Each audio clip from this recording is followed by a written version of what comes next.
Seul pays de la péninsule indo-chinoise à ne posséder aucune ouverture sur la mer, le Laos vit grâce au Mékong.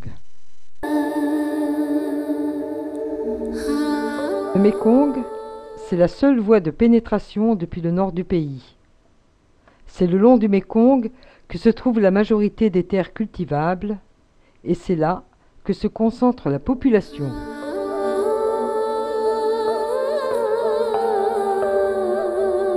De Thaïlande, il est facile de se rendre au Laos. Il suffit de prendre un minibus pour le Triangle d'Or, là où le Mékong sert de frontière entre la Thaïlande, la Birmanie et le Laos. À Chiang Khong, ville frontière, point d'agitation fébrile. Nous flânons au bord du fleuve.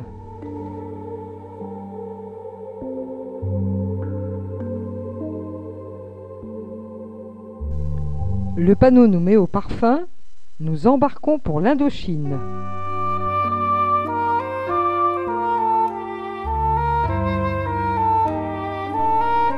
Nous traversons le fleuve et nous voilà à Hue Sai, d'où partent les slow boats pour Luang Prabang.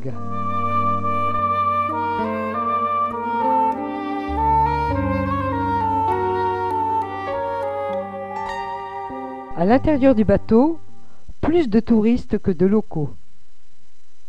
8 heures de descente jusqu'à Pak Bang, 132 km.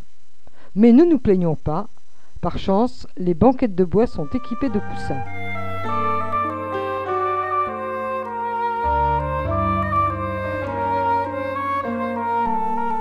Le Mékong n'est pas très large, encaissé dans des collines couvertes de forêts.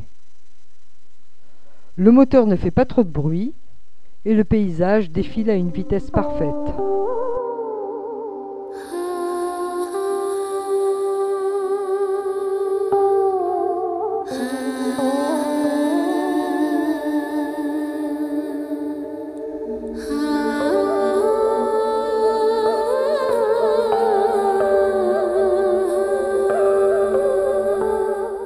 Parfois un capoquier, géant solitaire qui fleurit à la saison sèche.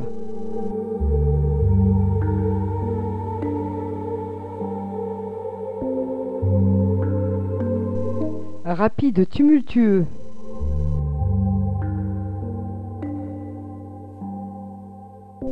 Chaloupe surchargée. Vacarme des hors-bords kamikazes.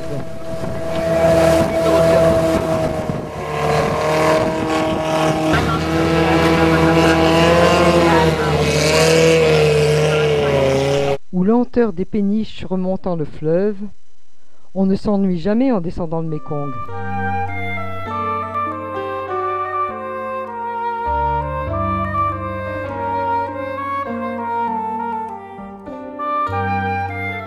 Parfois on s'arrête au milieu de nulle part.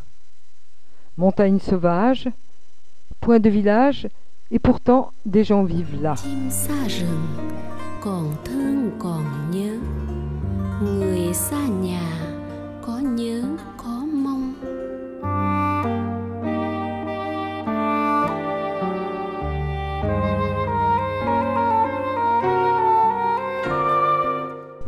Occasion de refaire le plein de Bir Lao, l'incontournable bière locale.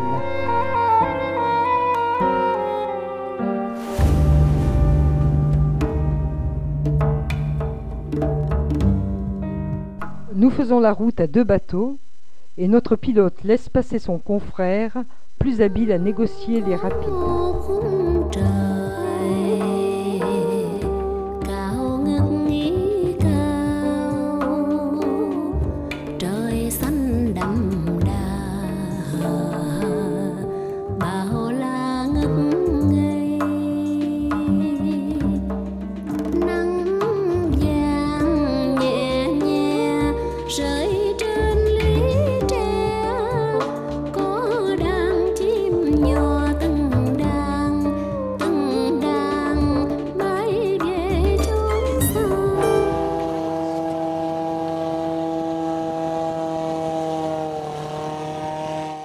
Des buffles sur la berge, mais les villages restent invisibles. Le pilote, pourtant, sait où peuvent l'attendre d'improbables passagers.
Le soir tombe, nous arrivons à Pac Ben.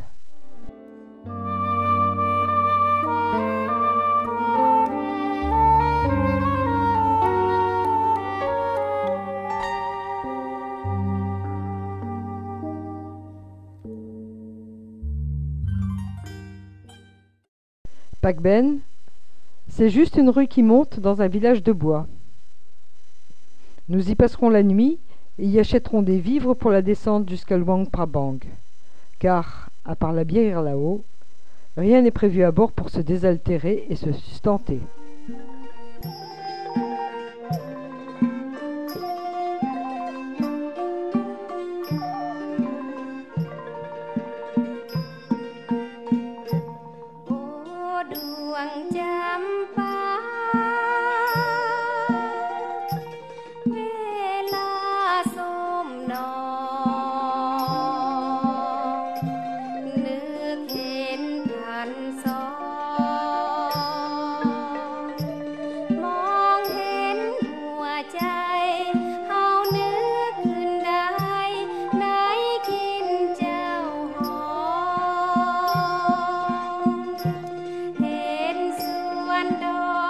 Matin froid et brumeux.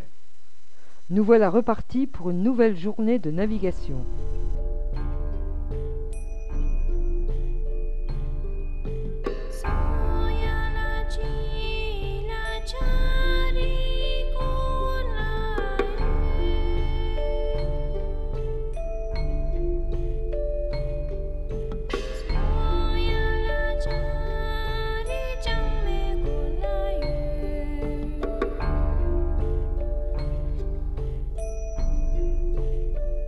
Vie quotidienne, entrevue au fil du fleuve.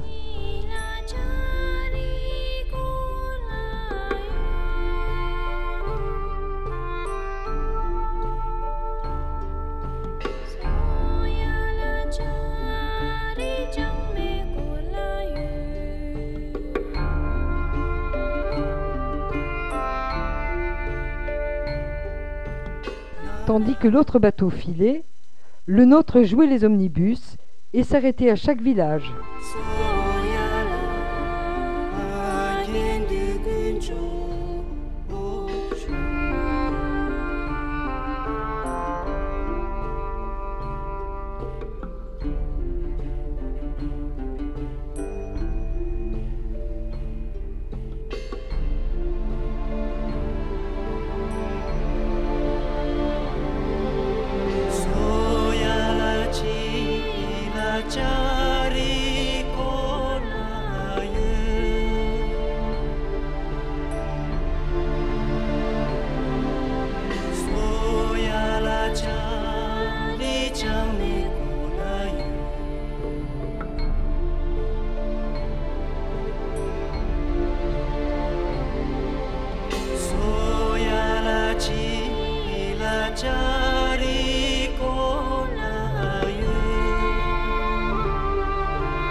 En approchant de Luang Prabang, les bords du fleuve deviennent un peu plus habités.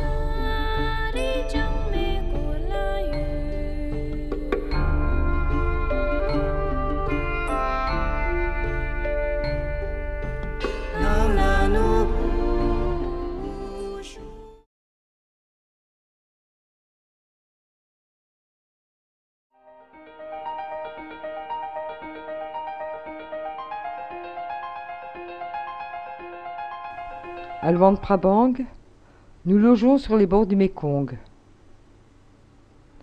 Nonchalance du Laos d'autrefois, dans cette ancienne capitale royale.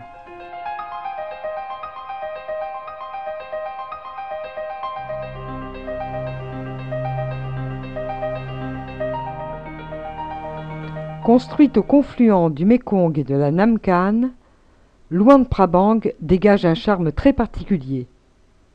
On dirait que le temps s'y est arrêté dans les années 30.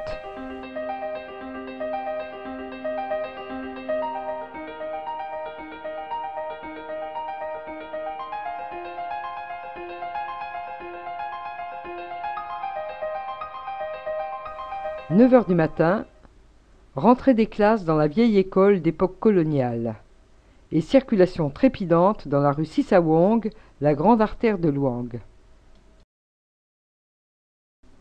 La même rue Sisawong à 2 heures de l'après-midi.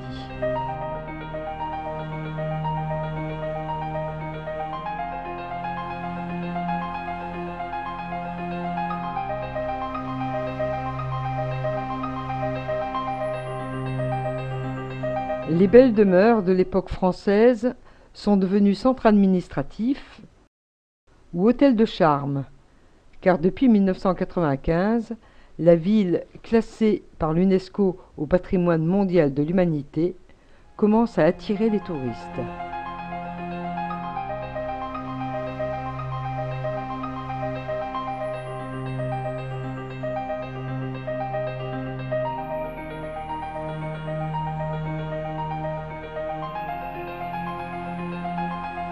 On restaure à tour de bras et on réaménage rues et trottoirs.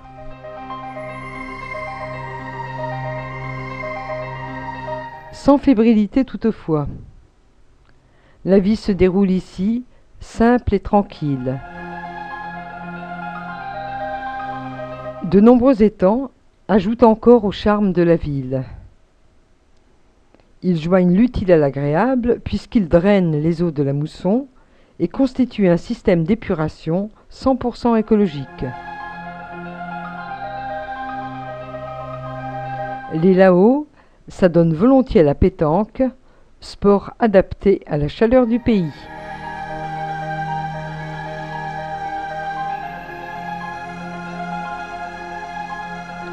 Ou cultivent à l'ombre les arts d'agrément.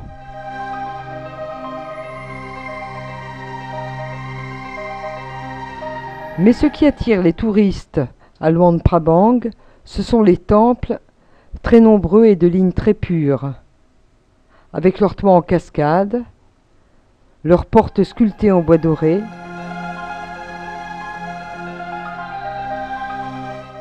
et le mystère des Bouddhas qui luisent dans la pénombre.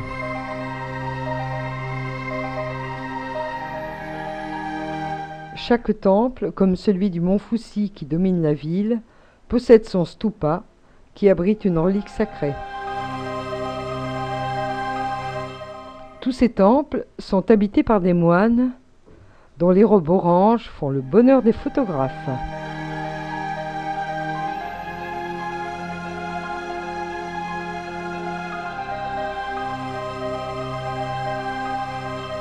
Ce toit, c'est celui de la chapelle du Bouddha sacré au Wat Chien Tong, merveille de l'architecture Lao.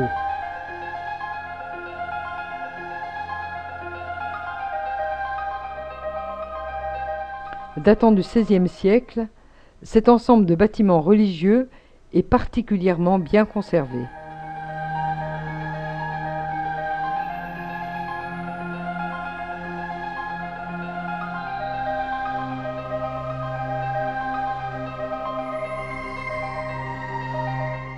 Dans le style de Luang Prabang, les toits à multiples décrochements descendent presque jusqu'au sol.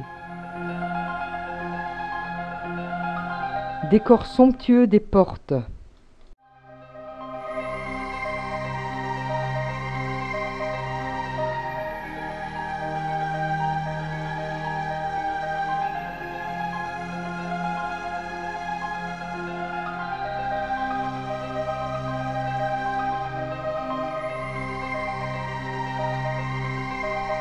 Paradoxe de l'art Lao, chaque pilier, chaque centimètre carré de mur est richement décoré, et pourtant, parmi ces ors et ces pourpres, il règne une atmosphère propice au recueillement.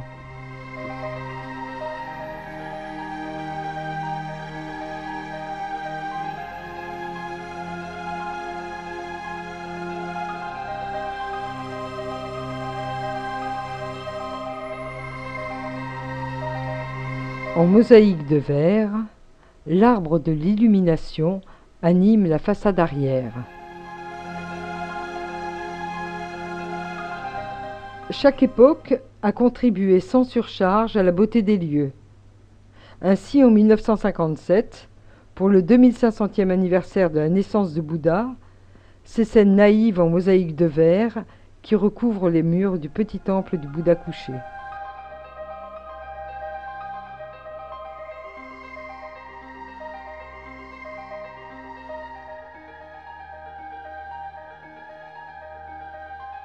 Ce tout petit temple, c'est celui du Bouddha couché, un Bouddha très ancien et très vénéré.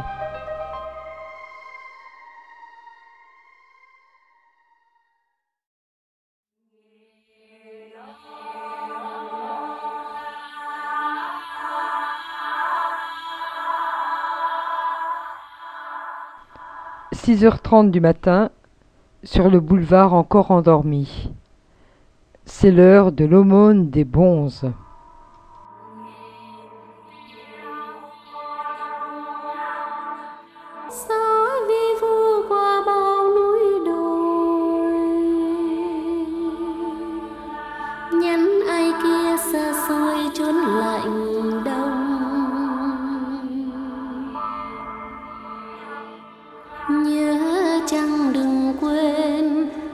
Trời quê hương.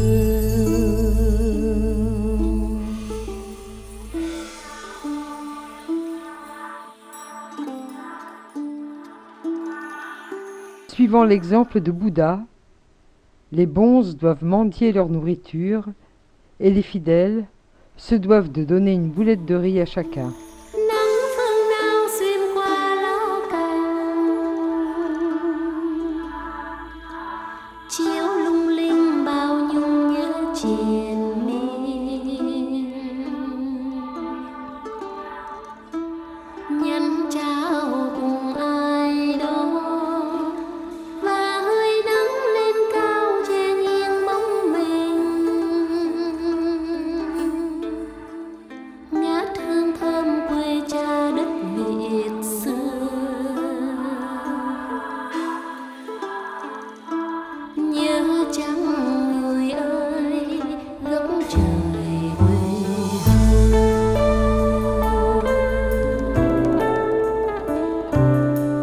Défilé impressionnant.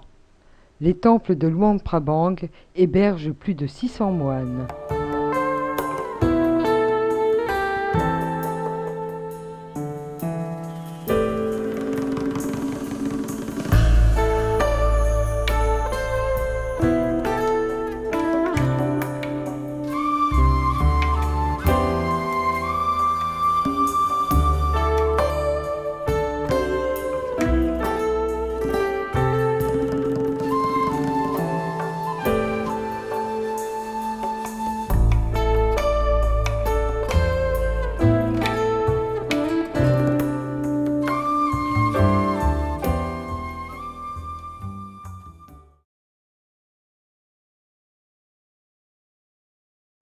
Aujourd'hui, on a loué des vélos. Ça nous a permis d'aller jusqu'à un temple qui nous faisait signe dans le lointain. Au hasard de nos promenades, séchage et cuisson des galettes de riz.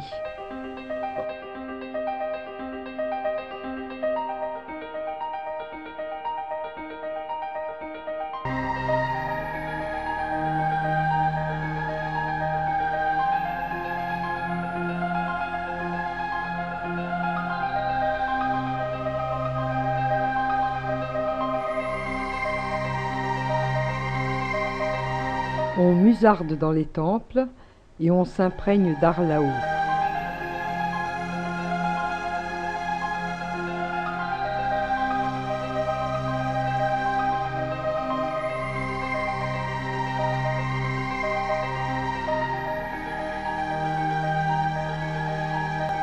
Jour de lessive au temple.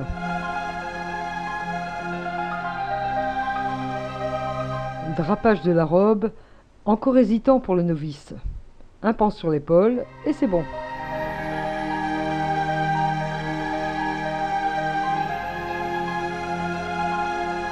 Petite cérémonie familiale devant un stupa de sable. Voyons, voyons. Quelle est la prière qui convient ?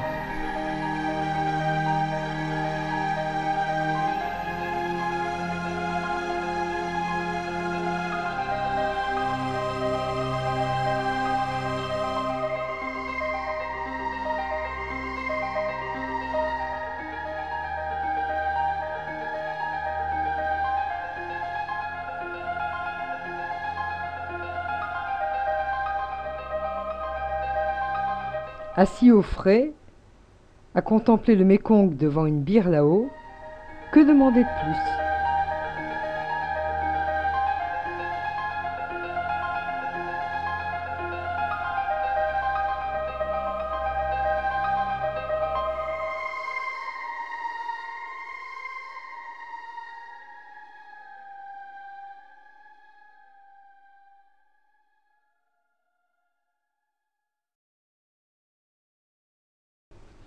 Samedi matin, non loin de notre hôtel, une noce se prépare.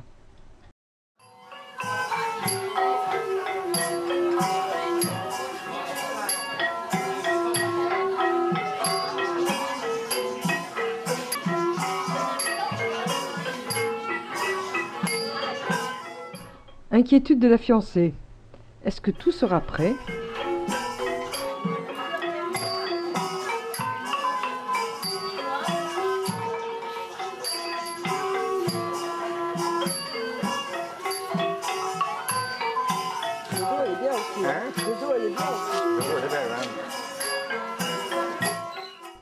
Cuisine improvisée devant la maison.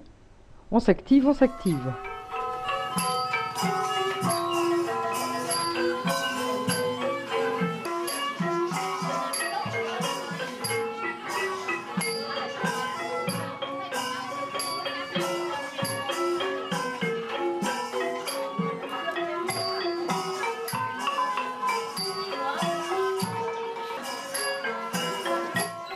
Et voilà le fiancé, beau comme un amiral. Plus tard, au gré de nos balades à vélo, encore un autre mariage.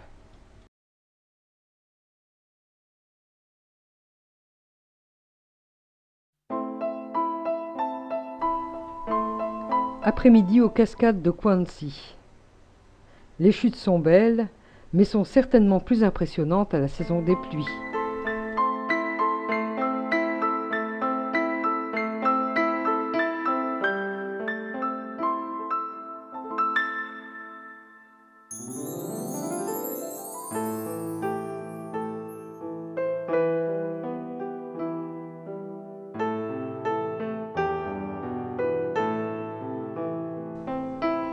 Ce qui nous a surtout enchanté ici, c'est toutes ces petites piscines d'eau turquoise au milieu de la forêt.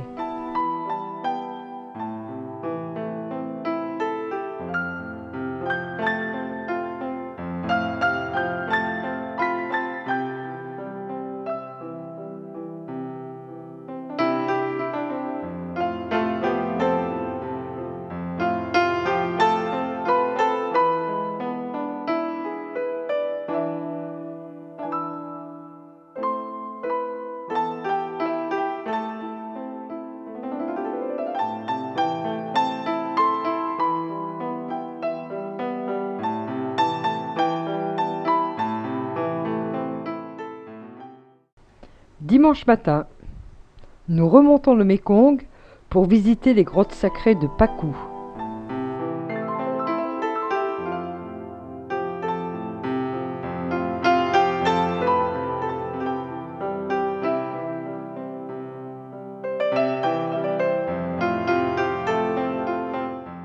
Ici, pour le Pimai, le nouvel an bouddhique, les habitants de Luang Prabang viennent faire bénir leurs bouddhas familiaux. Au cours des siècles, ils en ont laissé pas mal en ex-voto.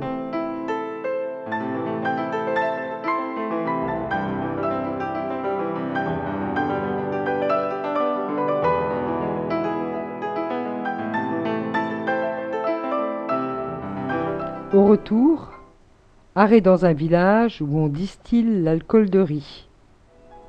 Peu d'intérêt à part la vue.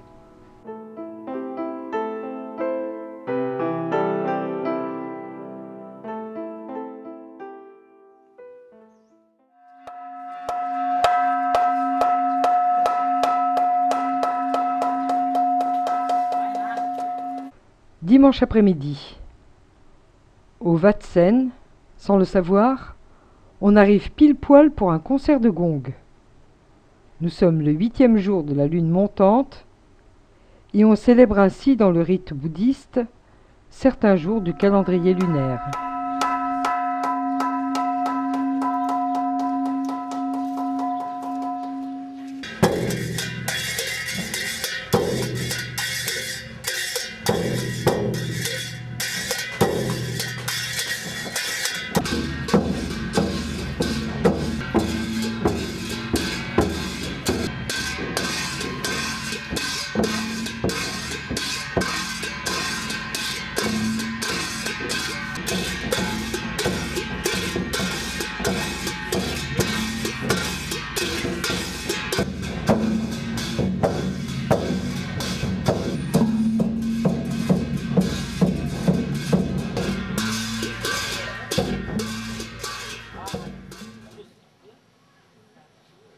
Dernier coucher de soleil.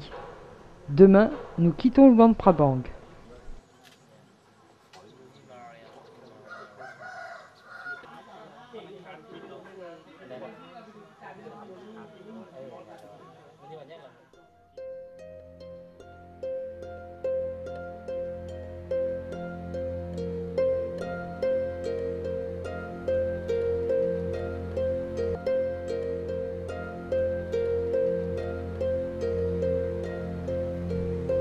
En route pour la plaine des Jarres, une rivière verte. C'est à cause des algues. Ces algues qui sont récoltées, séchées et vendues en plaques comme amuse-gueule à grignoter.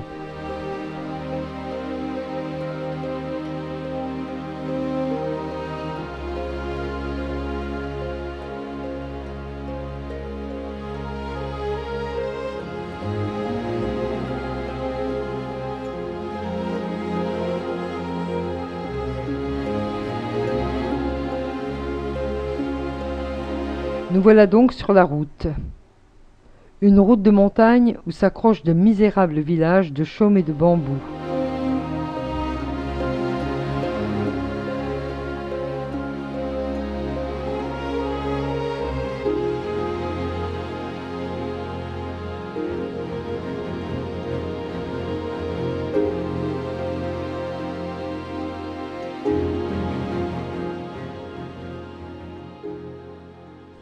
Brûlis qui permettront 2 ans de culture, puis on brûlera plus loin.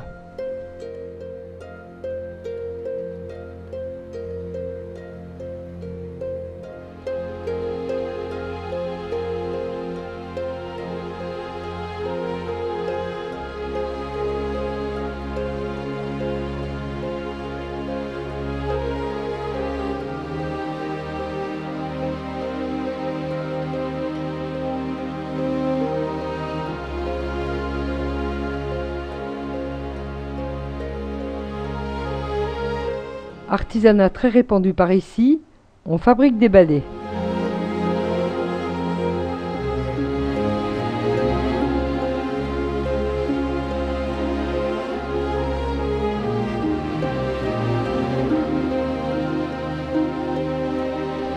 Les villageois, monks pour la plupart, sont très pauvres. Pourtant, les gamins ne quémandent pas et se laissent photographier en gardant leur distance.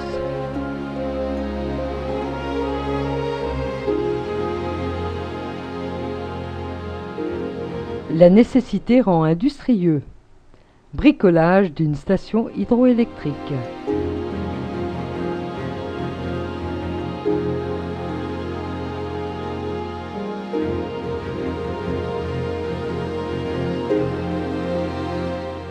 Petite halte au marché de Pont-Savant. Voulez-vous un poulet vivant ou préférez-vous un cochon de lait? Ils sont très pratiques à transporter dans leur petit panier.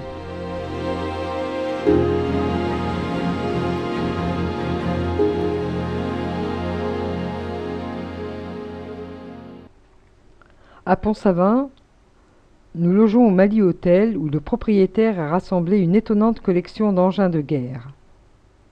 La région, d'intérêt stratégique, durant la guerre du Vietnam, fut pilonnée par l'aviation américaine et détient le triste record du plus fort tonnage de bombes déversées par habitant. La plaine des Jarres, c'est plutôt un haut plateau désolé, sous un vent frisqué, avec quelques plantations de pins, arbre insolite au Laos.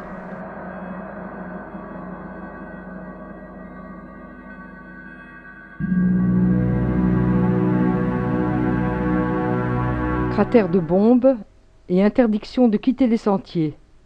Tout n'est pas déminé. Autre conséquence des bombardements, beaucoup de jarres cassées.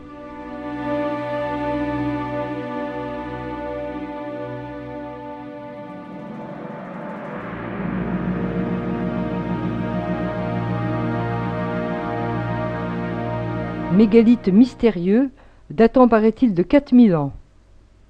Un manuscrit chinois d'il y a 2000 ans attestait déjà leur antiquité. Ces jarres, qui ont souvent plus de 2 mètres de haut, ont été creusées dans du grès. Le mystère, c'est qu'il n'y a pas de grès à proximité. On pense que c'était des sépultures, mais rien n'est sûr.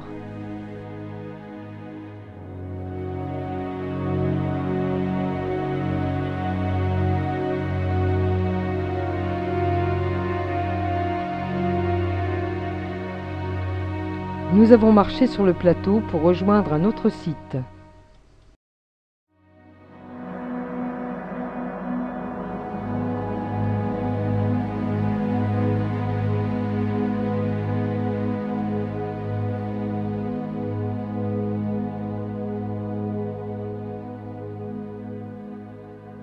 Rizière, en repos hivernal, et pont de bambou rustique.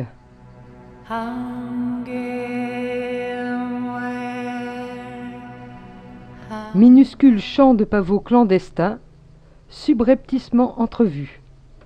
Le Laos est fier d'en avoir éradiqué la culture.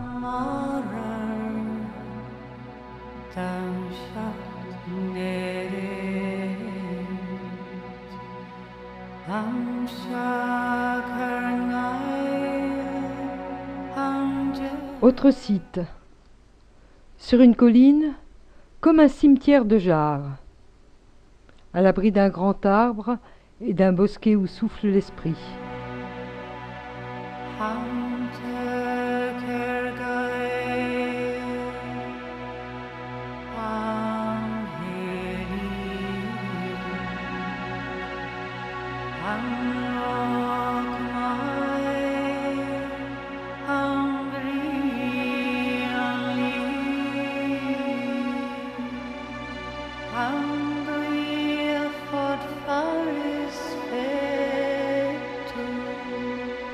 Atmosphère paisible de repos éternel.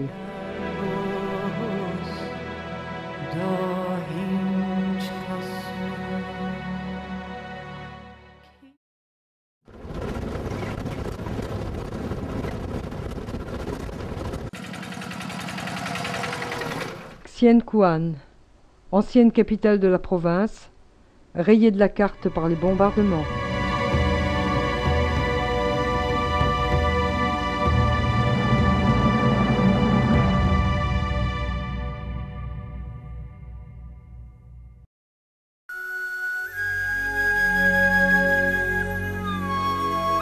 Sur la route de Vientiane, étape incontournable à Vang Vienne.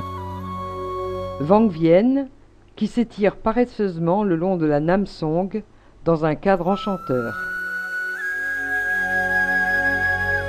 Pour se balader dans ces drôles de montagnes en pain de sucre, il faut traverser la rivière.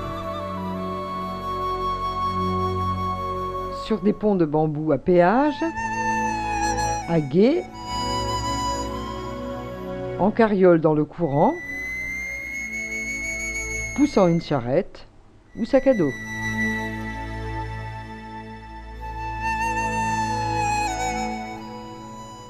Au Laos, Vang Vienne est devenu le rendez-vous des routards. Ils y ont leurs habitudes et dans les bars, vidéos américaines et siègent à leur goût. On peut encore loger dans des cases sur pilotis ou dans des pensions de style traditionnel. Mais la tendance est hélas au béton gréco-lao avec colonnes et chapiteaux. Et le premier hôtel avec piscine vient d'être ouvert.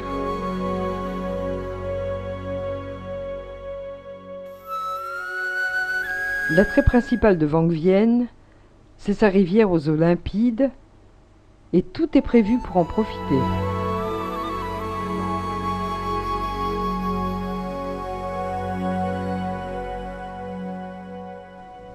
Nous avons descendu la Nam Song en kayak, tandis que d'autres goûtaient au plaisir paresseux du tubing, la lente dérive en chambre à air.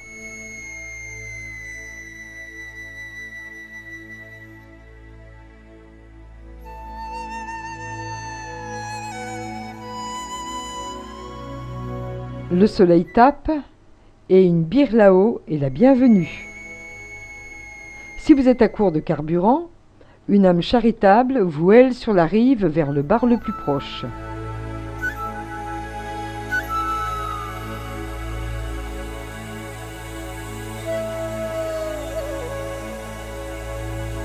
C'est la belle vie, sous l'œil indifférent des buffles.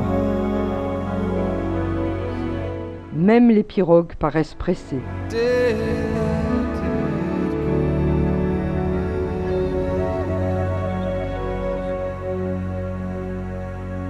Trek vers Secret Eden. L'Éden, c'est normal, il faut le mériter. Ça monte raide dans la forêt à l'assaut des pitons calcaires.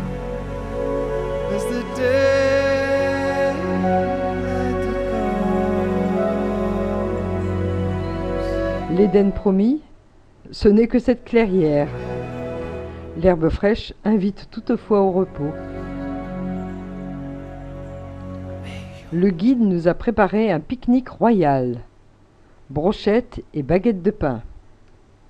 Au Laos, le français n'est pratiquement plus parlé, mais l'usage du pain a perduré.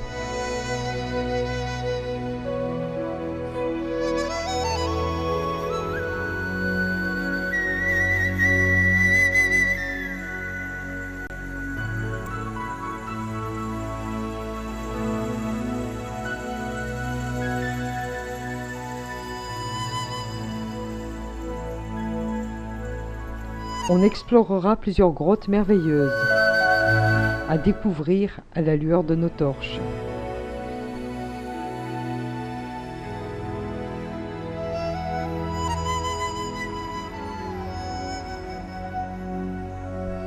Nuit dans un lodge en pleine forêt. Nous ne sommes qu'à 20 km de Vang Vienne et pourtant ici, rien ne semble avoir changé. De la terrasse, nous goûtons à l'harmonie du soir.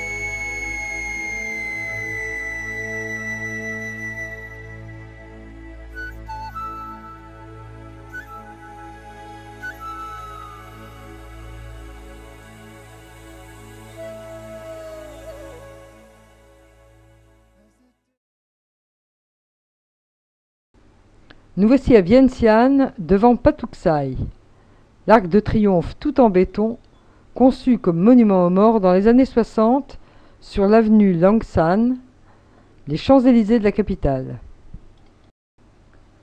De l'époque coloniale, Vientiane a gardé les larges avenues bordées d'arbres, les inscriptions officielles en français et quelques vieilles demeures assez décrépites.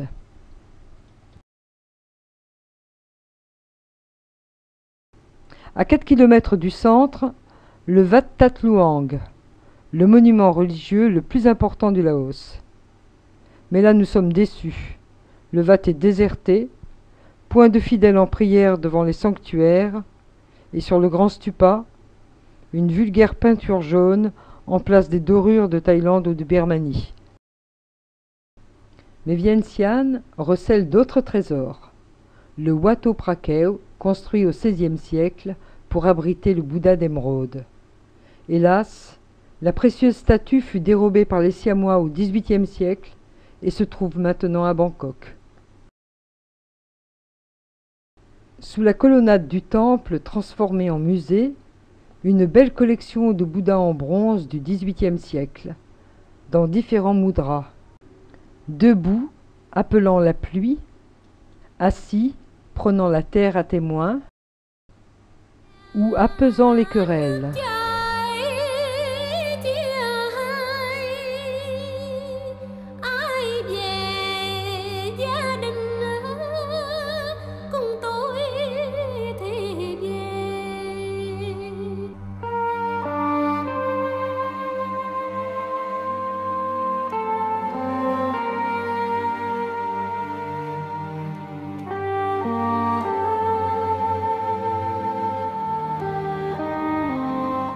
Autre merveille, le Wat Sisaket, paix d'un temple entouré d'un cloître.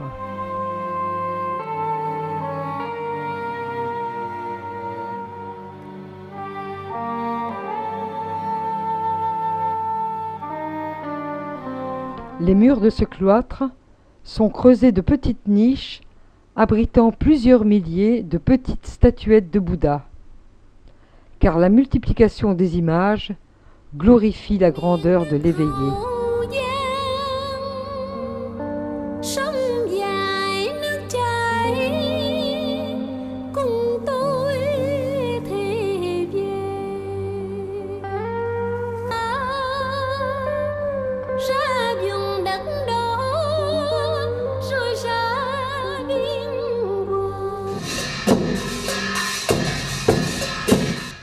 C'est sur la célébration d'un jour de pleine lune que nous quitterons le Laos.